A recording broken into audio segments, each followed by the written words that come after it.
বাংলাদেশের বড় একজন মানে অভিনেতা।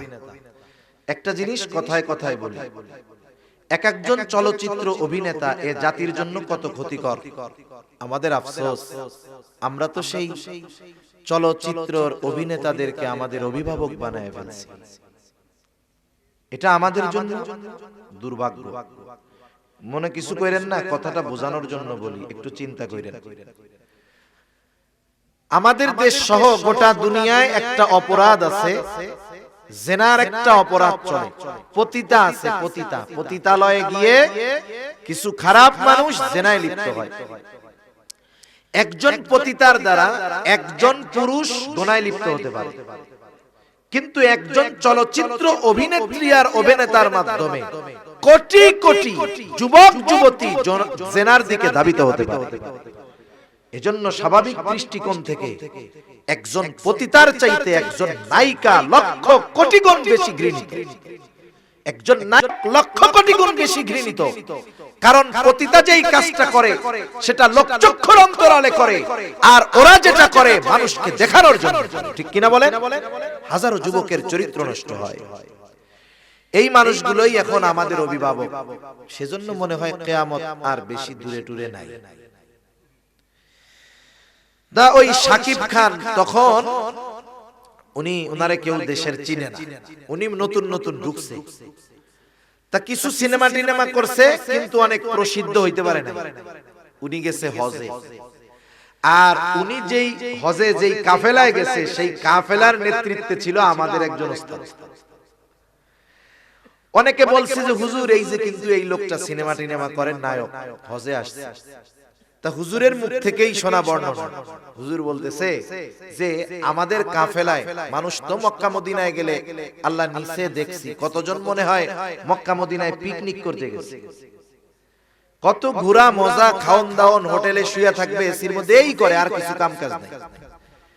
কিন্তু শাকিব খানের অবস্থা ভিন্ন। সে সবচাইতে বেশি মসজিদে সময় দিছে, নফল ইবাদত সবার চাইতে বেশি বেশি করছে। তা একদিন উন্ডা তাওয়াফের সময় দেখতেছে শাকিব খান দীর্ঘ সময় বাইতুল্লাহর কাছে গিয়ে, তখন তো ভিড় অনেক কম হইতো, একাগ্রতার চিত্তে দোয়া করতেছে।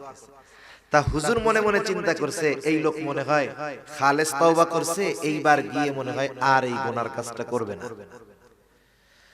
তা পরবর্তীতে এমনি হুজুর ওনারে জিজ্ঞাসা করতেছে, ভাই তাহলে এখন দেশে গিয়ে কি করবেন? মানে উনি এত নিশ্চিত সাকিব খানের ভাব দেখা যে ও আর সিনেমা করবে না, তাহলে কি কাজ করবে এটা জিজ্ঞাসা করছে, দেশে গিয়ে কি করবে? বলে কেন হুজুর, আমি যেটা করি সেটা করব। হুজুর বলতেছে আমি তো মনে করছি এটা বাদ দিয়া দিবে। বলে কি বলেন হুজুর, আমি তো আল্লাহর কাছে ওই দোয়াই করছি, আমি জানি ফেমাস হইতে পারি। একটু চিন্তা করে দেখেন, অনেক সময় আমরা দেখি যে লোকটার অবস্থা এরকম, আসলে তার অভ্যন্তরীণ অবস্থা এটা না। ওই লোক দোয়া করতেছে, সবাই মনে করছে আল্লাহ তাআলা এর দোয়া ফিরায়া দিবেন না, কিন্তু নবীজিকে আল্লাহ তাআলা বাস্তব অবস্থা জানায়া দিলেন। নবীজি এবার বলেন ওই ব্যক্তির দোয়া আল্লাহ কেমনে কবুল করবে? যার গায়ের পোশাকটা হারাম টাকার আর যার দেহটা হারাম খাবার দ্বারা গঠিত, তার দোয়া আল্লাহ কেমনে কবুল করবে? সেই জন্য হারাম উপার্জন, হারাম খাবারের এক নাম্বার ক্ষতি। এই ব্যক্তির দোয়া আল্লাহ কবুল করবেন না।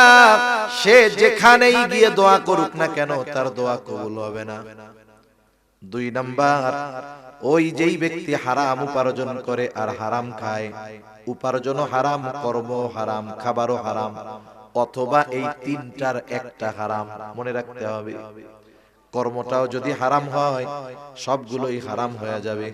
বলেন তো, এক গ্লাস দুধ অথবা এক মণ দুধ, ওর মধ্যে যদি আপনি 1 কেজি গরুর প্রস্রাব দেন, 1 কেজি দুধ নষ্ট হবে নাকি সবগুলোই হবে? অনুরূপ ভাবে এই তিনটার যদি একটা হারাম হয় তাহলে সবগুলোই হারামের মতো। এই জন্য 2 নাম্বার, যেই ব্যক্তি হারাম খায়, হারাম উপার্জন করে, আল্লাহ তাআলা জানায়া দেন তার ইবাদত কবুল হয় না। আল্লাহ তাআলা বলেন, ইয়া আইয়ুহার রাসূলু কুলু মিনাত তাইয়্যিবাতি ওয়া'মালু সলিহা। আল্লাহ তাআলা সব রাসূলদেরকে এই নির্দেশ দিয়েছেন, ও রাসূলগণ কুলু মিনাত তাইয়্যিবাত, আপনারা পবিত্র খান। এরপরে আল্লাহ তাআলা বলেন ওয়া'মালু সালিহা, আর আমলে সালেহ করেন। এই জন্যই বুজুর্গানে দিন উলামায়ে কেরাম বলেন, এই কথার দ্বারা বোঝা যায় যার খাবার তাইয়্যিব না, যার খাবার পবিত্র না, যার উপার্জন পবিত্র না, তার আমল কখনো আল্লাহর দরবারে কবুল হবে না। 3 নাম্বার, হারাম খাবারের দ্বারা গঠিত দেহ জান্নাতে প্রবেশ করবে না। নবীজি বলেন লা ইয়াদখুলুল জান্নাতা জাসাদুন গুযিয়া বিল হারাম, হারাম ভক্ষণকারীর শরীর জান্নাতে প্রবেশ করবে না। 4 নাম্বার, কেউ যদি হারামকে হালাল মনে করে তার ঈমান থাকবে না। হারামকে যদি হালাল মনে করে, এই কথাটা বলার কারণ হলো এই আমি আর কিছু কথা একটু বলতে চাই আর কি। দেখেন আমাদের দেশে অনেক মানুষ আছে যখন চাকরি করে, সরকারি চাকরি করছে, চাকরিকালীন সময়ে অবৈধভাবে একটা টাকাও সে উপার্জন করে নাই। এরকম অনেক আল্লাহর বান্দা আছে না? সে ঘুষ খায় নাই, হারাম উপার্জন করে নাই, যথাযথভাবে তার কর্ম দায়িত্ব পালন করছে। চাকরিকালীন সময়ে দেখা যাইতো লোকটার অভাব অনটন সহজে কাটে না, কারণ সে তো ঘুষও খায় না, হারাম উপার্জন করে না। ওই সময় ব্যস্ততার কারণে নামাজও ঠিকমতো পড়তে যাইতো না। কিন্তু এখন চাকরি বাকরি সব শেষ, এখন মসজিদ থেকে আর বাহির হয় না, আগের মতো তার টেনশনও নাই। এখন একজন জিজ্ঞাসা করছে, এটা আমি উদাহরণ দিচ্ছি বোঝানোর জন্য। একজন ওই চাচারে জিজ্ঞাসা করছে, চাচা আগে যখন চাকরি ছিল তখন নামাজ কালামে আসতেন না, এখন তো আপনার চাকরি নাই, এখন মসজিদ থেকে বাইরে নাই, সংসার কেমনে চলে? কয় আলহামদুলিল্লাহ আগের চাইতে আরো ভালো চলে। কি বলে? আগে চাকরি করতেন চলতো না, এখন চাকরি নাই, সংসার ভালো চলে, কেমনে এটা? চাচা বলে শোনো, আগে চাকরি করতাম, হারাম উপার্জন করতাম না, ঘুষ টুস খাইতাম না, ওইগুলো আল্লাহ হারাম করছে। এই জন্য যা বেতন পাইতাম তা দিয়ে সংসার চালানো আমার জন্য কষ্টের হয়ে যাইত। বাচ্চা কাচ্চার লেখাপড়া, বাসা ভাড়া, বাজার সদাই 30,000 টাকা 35,000 টাকা বেতনেও চলে না। এখন চাকরি শেষ, চাকরি যখন শেষ হইল প্রভিডেন্ট ফান্ডের টাকা পাইলাম, একবারে 1 কোটি টাকা পাইছি।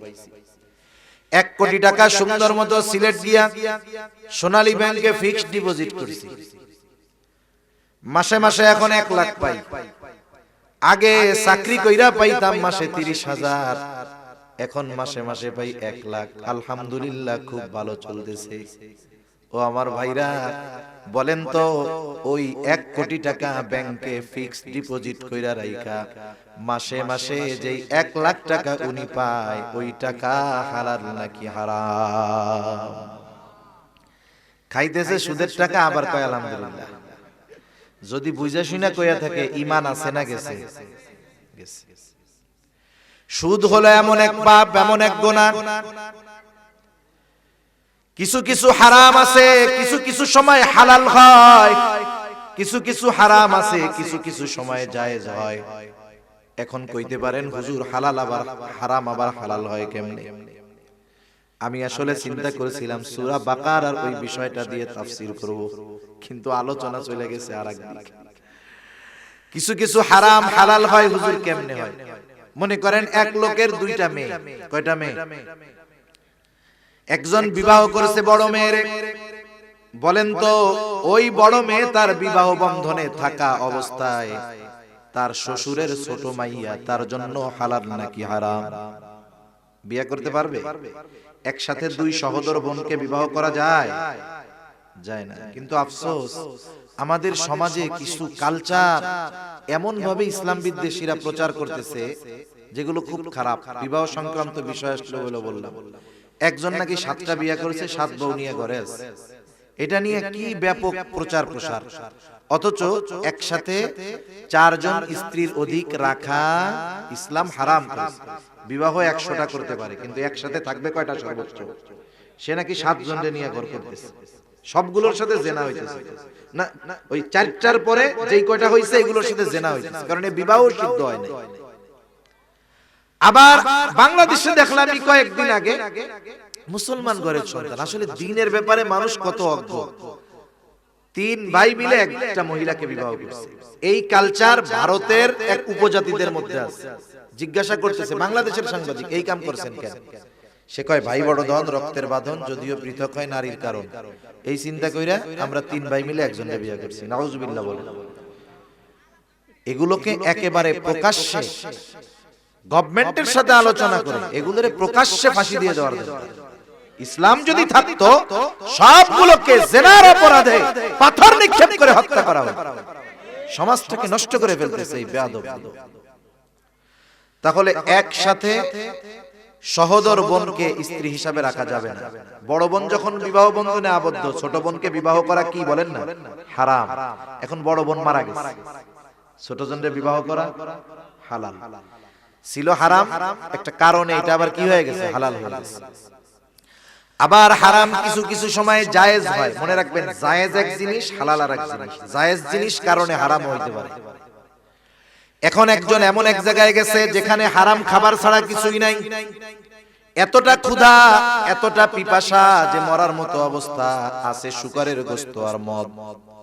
কোরআনুল কারীমেই আল্লাহ তাআলা জানায় দেন, জীবন বাঁচানোর তাগিদে যতটুকু দরকার এতটুকু হারাম যদি সে গ্রহণ করে, এতে তার কোনো পাপ নাই। মনে করেন এক লোক এমন রোগে আক্রান্ত হইছে, দিনদার বিজ্ঞ ডাক্তার বলছে এর যেই রোগ, একে প্রতিদিন আধা কেজি শুকরের গোশত খাওয়াইতে হবে। ওলামায়ে কেরাম আছে, জিজ্ঞাসা করেন জীবন বাঁচানোর তাগিদে ওষুধ হিসাবে দৈনিক হাফ কেজি শুকরের গোশত খাওয়া তার জন্য জায়েজ। কিন্তু বলেন তো দুনিয়ায় কোন এমন রোগ আছে, কোন এমন অসুস্থতা আছে যেই অসুস্থতা হইলে ডাক্তার তার প্রেসক্রিপশনের মধ্যে লেখা দিবে এই লোকের এমন এক মরণ ব্যাধি হইছে, এই রোগ থেকে যদি তাকে বাঁচতে হয় দৈনিক তারে সুদ খাওয়াইতে হবে। এই রকম রোগ দুনিয়ায় হওয়ার সম্ভাবনা আছে। তাইলে সুদ হইল এমন এক হারাম, এটা কোনো সময় জায়েজ হওয়ার সুযোগ নেই। কিছু হারাম কিছু সময় কি হবে, জায়েজ হবে।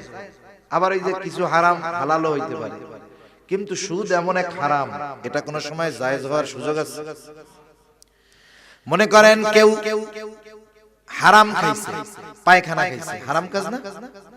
সে যদি পায়খানা খায়, এতে তার শুধু পায়খানা খাওয়ার, হারাম খাওয়ার গুনাহ হবে।